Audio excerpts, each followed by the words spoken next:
Welcome to another edition of the We Are podcast. As you know, every week we share another story of one of our amazing community and their career to date. Of course, none of this would be possible without our partners at Digital Sparks. And if you haven't heard of them, do check out their website and their content and the amazing job they're doing for some of their clients. So let's get into it.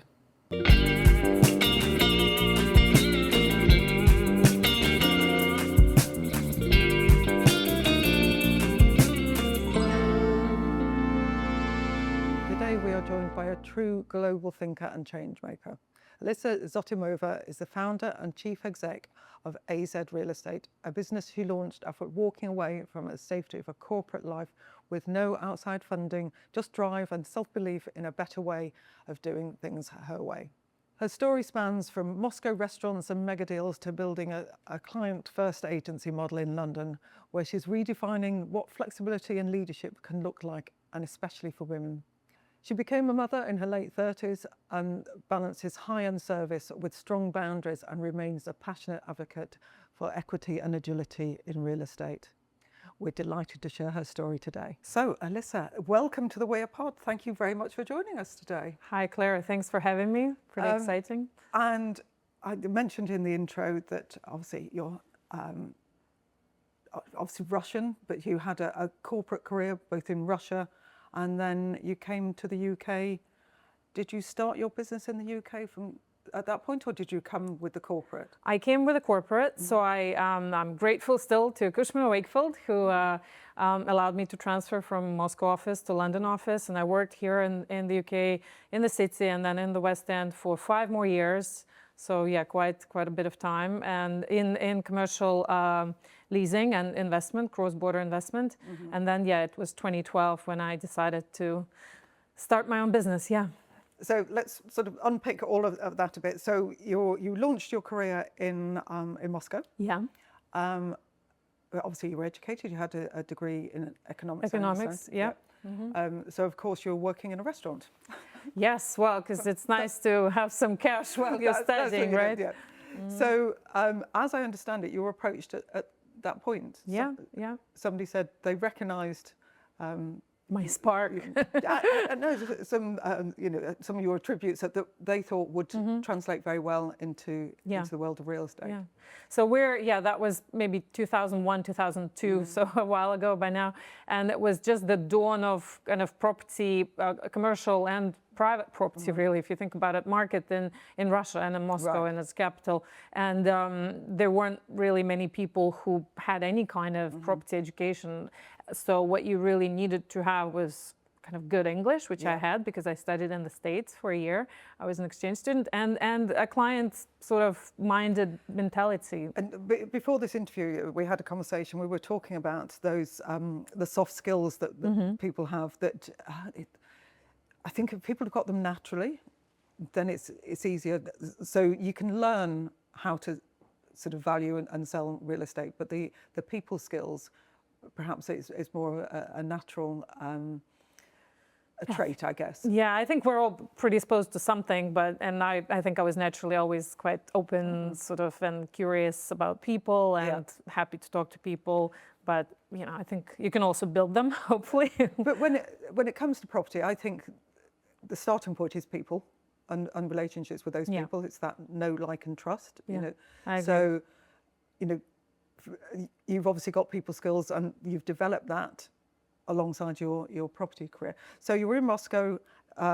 It was commercial property you were So offices. Selling? I was letting or leasing huge office buildings that were just being built.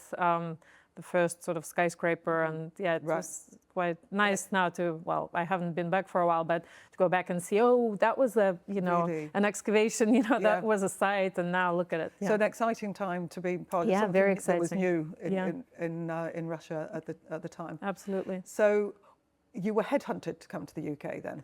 No, I would say I generated this opportunity, as I have done a few for myself. And no, I was doing really well in the Moscow office. If anything, they didn't want to let me go probably, but Right.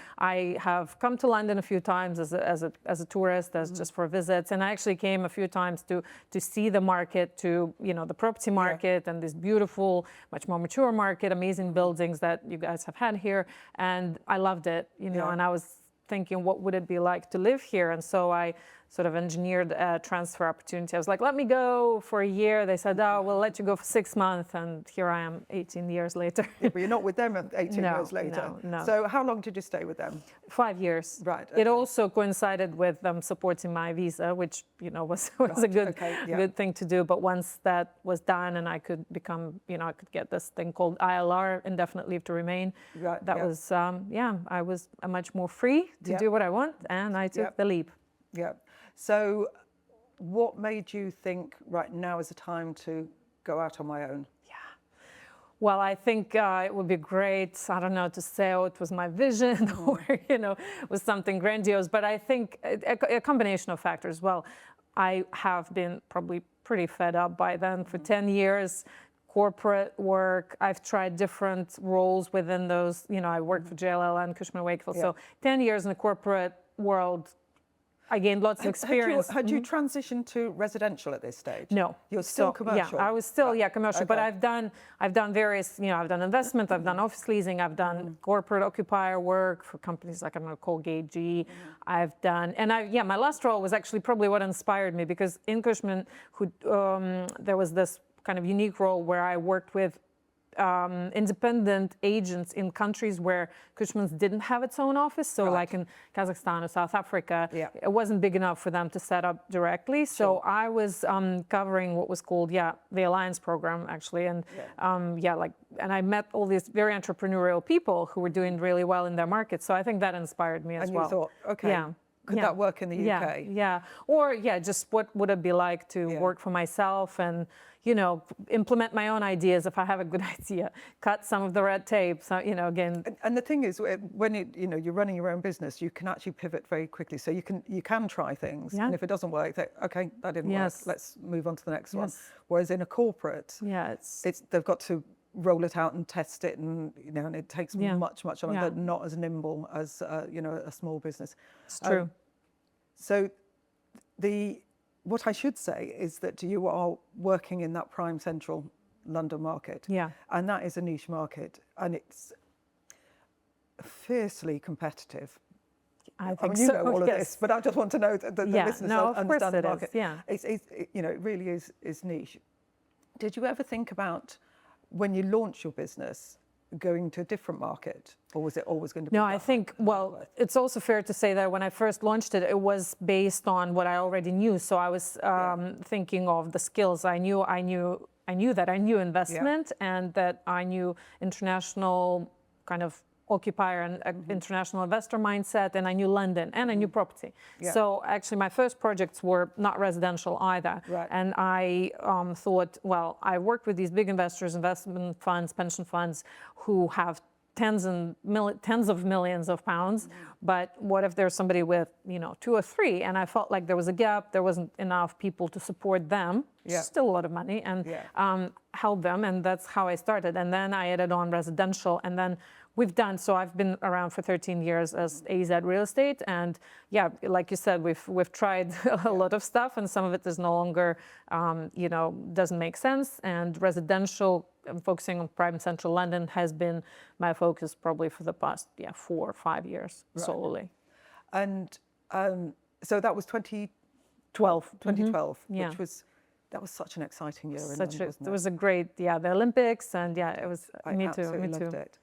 The buzz in London, because I have to say, being British, and we were sceptical, and we that the stadium when we built we should leave. No, I have to get where out. I live, I used to drive past the Olympic site every day, and I was just saying, it's never going to be finished. It's never going to be finished. That stadium, and of course it was. But the atmosphere in London was just so exciting, and so I can imagine, to launch a business amidst all of that. Yeah, it was. I didn't time it that way on purpose, but no, I know. I think it was. It was just a great year all around. Yeah, and it felt. Yeah, I can leave my security, sort of salary, private medical insurance. I could. what's the worst thing that can happen, which is what I think people should just tell themselves to calm themselves down. Absolutely. The worst that can happen, it doesn't work, and you go back. I'll find, I'm employable, I have great skills, track record. So again, if anyone out there is thinking it, I always say, just do it. Your skill set hasn't changed. Well, it might have improved because if you learn from I definitely know more now. So if it doesn't work, then you can go back into an employed role, and I'm sure there would be many people sort of knock on your door. Yeah, I mean, 13 years later, probably. You're not going back, no. I'm not suggesting that. Well, and I wonder how employable I am right now, yes. No, don't put yourself down. But making that step into business ownership, essentially, I think it's easier now for people to do. Yeah. I know that some of the work that you're doing is definitely sort of helping others do the same. What are your biggest challenges in business at the moment? Because obviously I know that Prime Central is probably one of the toughest markets any time, but I think specifically now it's really quite hard. Yeah, I think actually the market position doesn't sort of frighten or challenge me too much. I think because it's cyclical. I mean, it feels like we've now weathered so many storms already. It was, when has there been an easy year, since I've launched my business? It was, Brexit referendum, waiting for Brexit, COVID, then, the war with Ukraine. I mean, and now globally, there's just something happening all the time. So, but I'm grateful. London's here. We love it. It's thankfully a beautiful place with great education, rule of law, and all these reasons why people love London and the UK, the wider UK. So I would say my challenges are more around my business, and I would say, again, it's good problems to have. So how do I scale it? How do I grow it and really make, it's so good, but it's still small. We're 7 people. So how do I, use that super strong foundation, which I think I've created, and tweaking it and honing it over the years? And how do I make money or more money from it, without hiring people and, paying national insurance and, having this, because if I take on a cost or if I hire someone, that's my responsibility. I know. And I won't let the people down, but then, And that, I think that stops a lot of businesses from growing, probably outside agency as well, is because they think, well, if I take on another member of staff, and I need to take on another member of staff in order to grow, but if I do that, then I've got that commitment. And you talk about NI and health insurance and all of those things. And what if they don't perform the way that I want them to perform or need them to perform? Then you've got HR issues, and it's and it's kind of 2 forward, 1 back, and I think there are other ways that I know you've actually put into action to grow your business.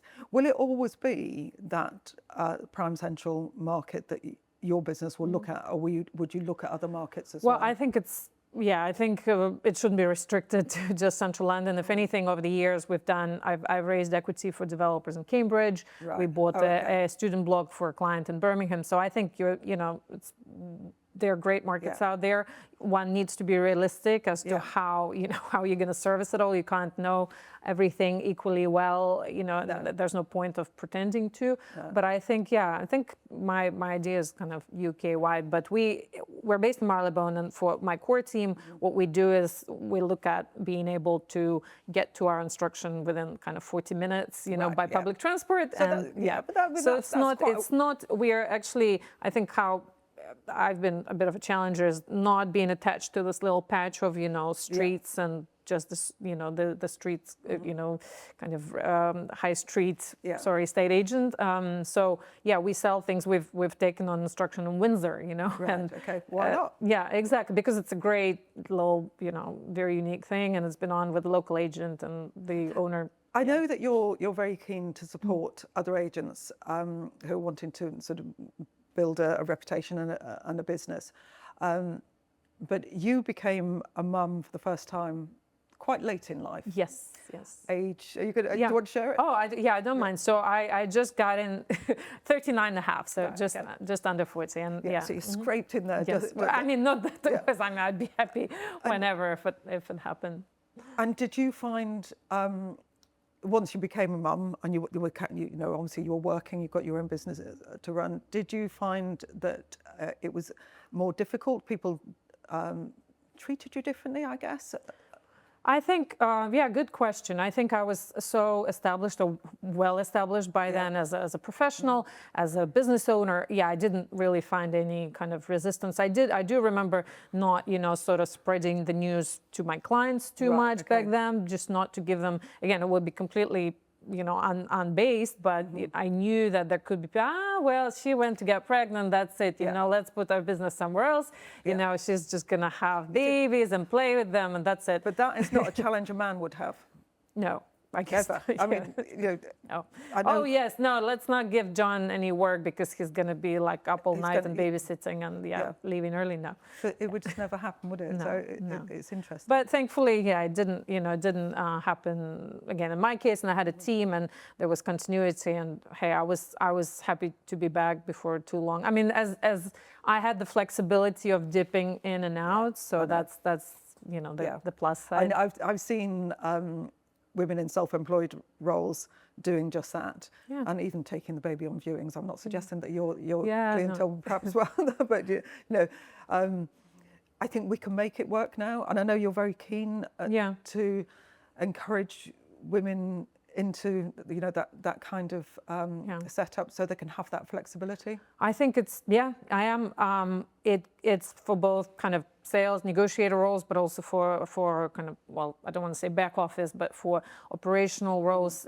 And I think it's a two-way street, and women out there should be open and thinking and really taking steps to go back to work. Well, sometimes you really need to, but again, and as business owners or larger businesses should be offering these opportunities. I like to say I practice what I preach. So in our team, I mean, I have 3 people working remotely, all women. I mean, we have one man for all of us now, but we counted, we have like 13 children between all of us or something.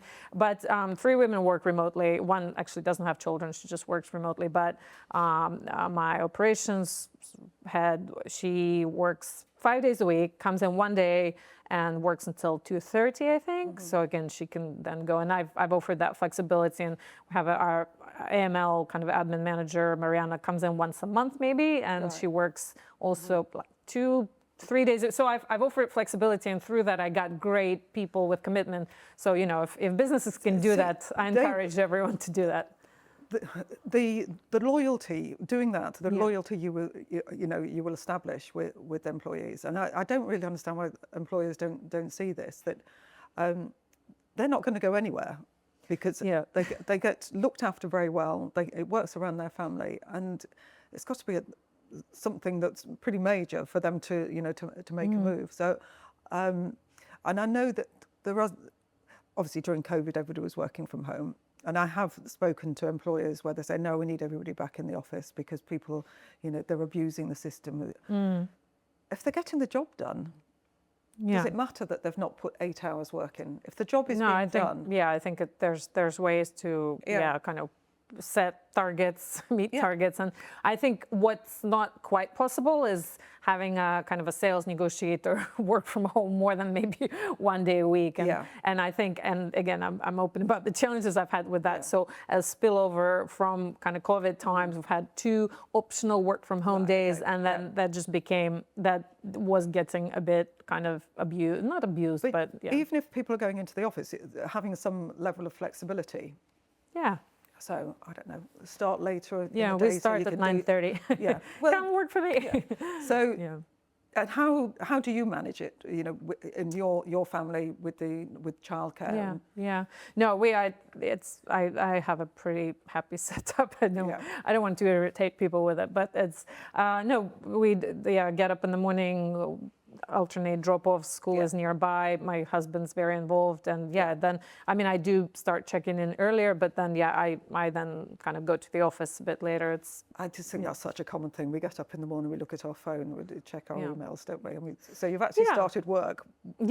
So but I think technology, again, we touched upon it a little bit. Technology is, for me, is a big helper.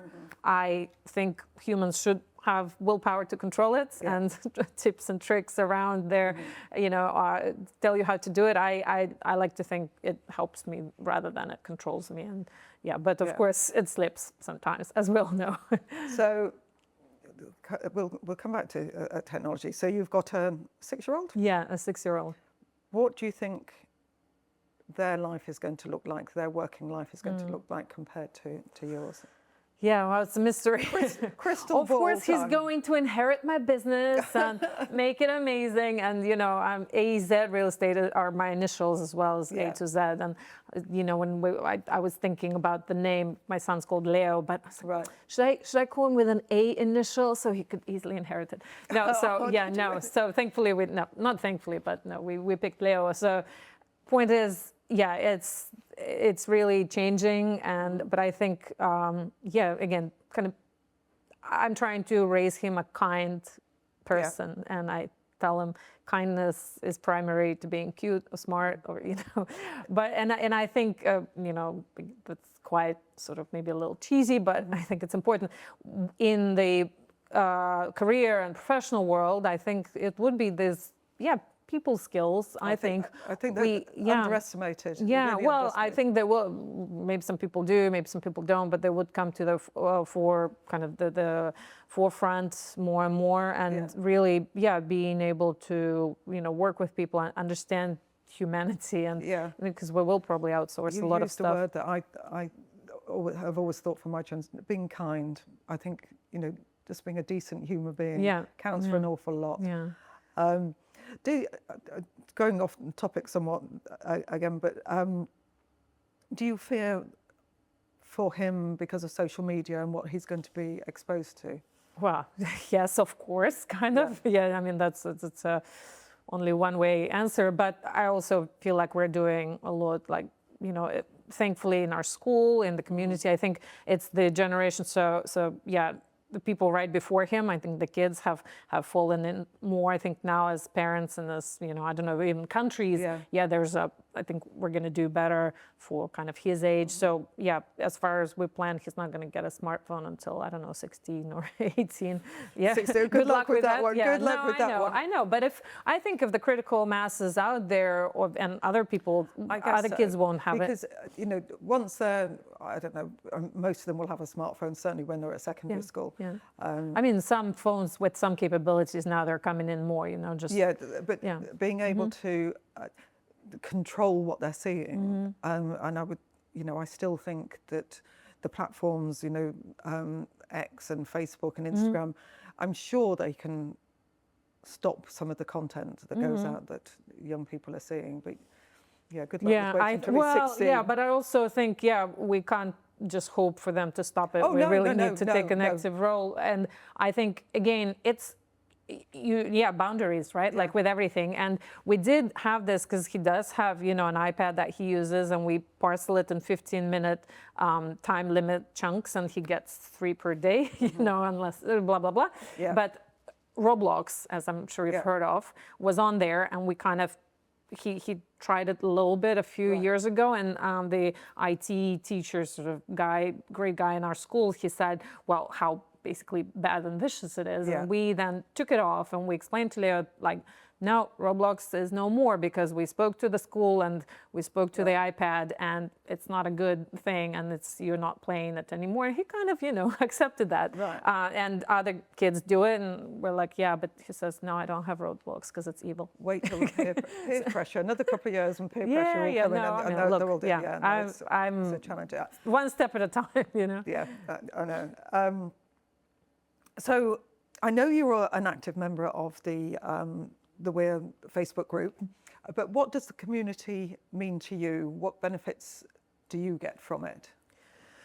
Well, I think just knowing you're not alone, I think that's just such a big part of it, and having somewhere, knowing that, again, as you work for yourself, when you work for yourself, it could be lonely, it could be quite a lot. You've taken that step, you bit possibly more than you can chew, and then you don't want to choke on it, and you want to be able to come and just you know, vent sometimes, or just get encouraged, get inspired, give somebody else, you know, that inspiration or kind of a pat on the back when they need it. Just, I mean, from the, you know, very early days, 5 years ago, when it was literally a couple of hundred women in a group, you know, obviously it's evolved, and the Not a Conference, you know, the event in March.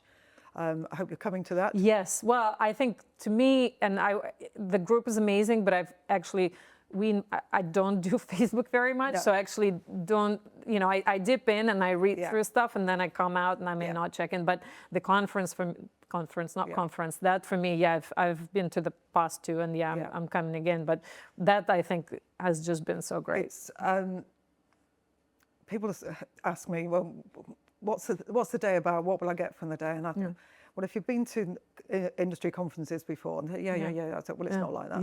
Yeah, basically. So it is very different, and I think the engagement that you get and the inspiration and that community, and we will laugh and cry and do all of those things again, I'm sure. But and obviously we're doing the leadership training as well. So on all of these things are kind of what the community have asked for, and we can only see it sort of going. It's, in some ways, it's a shame that we need it, because it means that there is some imbalance in the industry. No, no, I see what you mean. Yeah, but I mean, have you found in your career in the UK much resistance being a female business owner as opposed to a male business owner? I think as a business owner, no, but of course I did work here in the office environment for 5 years, and I was always I was too loud, too bullshit, to everything. I'm sure I irritated a lot of people.